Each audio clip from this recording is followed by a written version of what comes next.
Magandang gabi po. Sa isang madamdaming state funeral, maihatid na sa huling hantungan si DILG Secretary Robredo.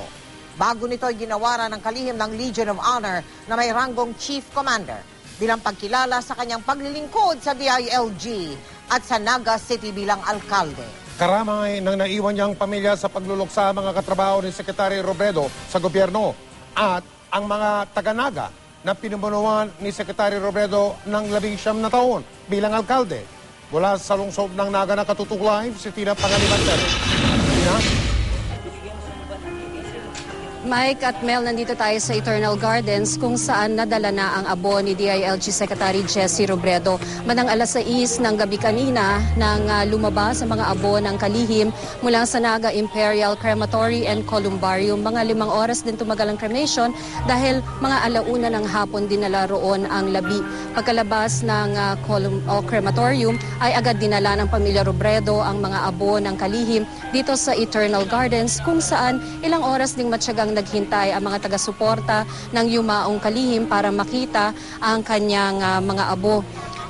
Ang misis nitong si Secretary Robredo na si Attorney Lenny ang nagdala ng urn, isang itim na urn na may gold trimmings sa mismong puntod ng kalihim dito sa Eternal Garden. Sinusundan siya ng kanilang mga anak na sina Jillian, Aika at Trisha, ilang mga opisyal ng PNP at mga malalapit na kaanak ng pamilya Robredo ang narito sa Eternal Gardens kanina para sa seremonyang ito. Tahimik ang lahat na habang pinapanood si Attorney Lenny Robredo kanina habang daladala ang urn ng mga abo ng kanyang mister dito sa Eternal Gardens. Agad na binasbasa ng urn, Mike at Mel, at dinasalan ng ilang mga pari. May mga pinalipad ding mga lobo na dilaw, meron ding mga kinabit-kabit pa para magmukhang rosaryo bilang simbolo ng pagpupugay ng mga taga-Naga sa kanilang yumaong ama ng lungsod. Sa ngayon ay binuksan na Mike at Mel sa public viewing itong puntod ni Secretary Robredo dito sa Eternal Gardens. Pero hindi lang naman dito matyagang nagbantay ang mga taga-suporta ni Secretary Robredo dahil mula pa kaninang umaga, libo-libo na mga Nagenyo ang lumahok o nakiisa sa kanyang state funeral. Matyagang inabangan ng mga Nagenyo ng ilang oras ang pagdaan ng funeral cortege ng dating Naga Mayor at DILG Secretary Jesse Robredo mula sa Basilica Minore de Nuestra Señora de Peñafrancia hanggang sa Naga Imperial Crematory and Columbari kung saan nakremate ang kalihim. May mga umakyat pa sa mga puno na pilit namang pinababa ng mga pulis dahil delikado. Meron ding naiyak nang maalala si Robredo na kung tawagin ng mga Nagenyo ay mayor dahil sa matagal nitong pagiging alkalde ng lungsod. May mga nagsuot din ng mga dilaw at itim na ribon. Napakamabait ng tao, mabuti siya, makasama. Nung matay yung asawa ko, tsaka yung anak ko na aksidente ng pinsomel, siya ho tumulong sa amin. Malapit po siyang lapitan talaga. Para po kay Robredo po. Bakit niyo siya gustong makita? Mabuti siyang tao. Kasi po, mabuti po siyang leader. Yung yellow, para daw po kay Noynoy. Tapos yung black, para po sa pagdadalamhati namin or parang condolence na rin po sa family ni, pakiramay na rin po sa family ni Secretary Robredo. At parang, na rin po, nalulungkot kami dahil sa pagkamatay niya. Naglakad lang mula sa Basilica ang mga sumama sa funeral cortege. Nasa unahan nito ang PNP band at 4 na platoon mula sa pulisya at AFP.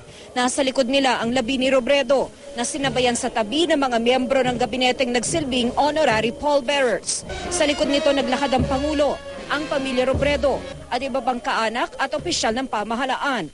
Nakasaludo ang mga taga-PNP habang bitbit ng honor guards ang kabaong na nababalot ng pambansang watawat. Bilang pagpupugay, binigyan si Robredo ng 3 volley salute ng PNP,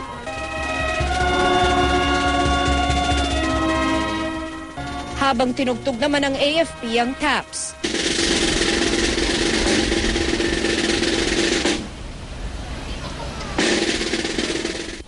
Nakatutok ang lahat habang itinutupi ng ilang beses ang watawat at iniabot ito sa Pangulo. Ang Pangulo naman ang nag-abot nito sa biyuda ni Robredo na si Atty. Lenny, simbolo ng pagkilala ng pamahalaan sa serbisyong publikong inialay ni Robredo at hudyat ng pagtatapos ng state funeral. Sinabayan ni Atty. Lenny at ang mga anak nila ni Robredo na sina Aika, Trisha at Chilian ang pagpasok ng labi ng kalihim sa crematorium. Ang ilang miyembro ng gabinete hindi napigilang maiyak habang ipinapasok sa crematorium ang labi ni Robredo. Tanging mga malalapit na kaanak lang na wala pang 20 ang sumama sa loob.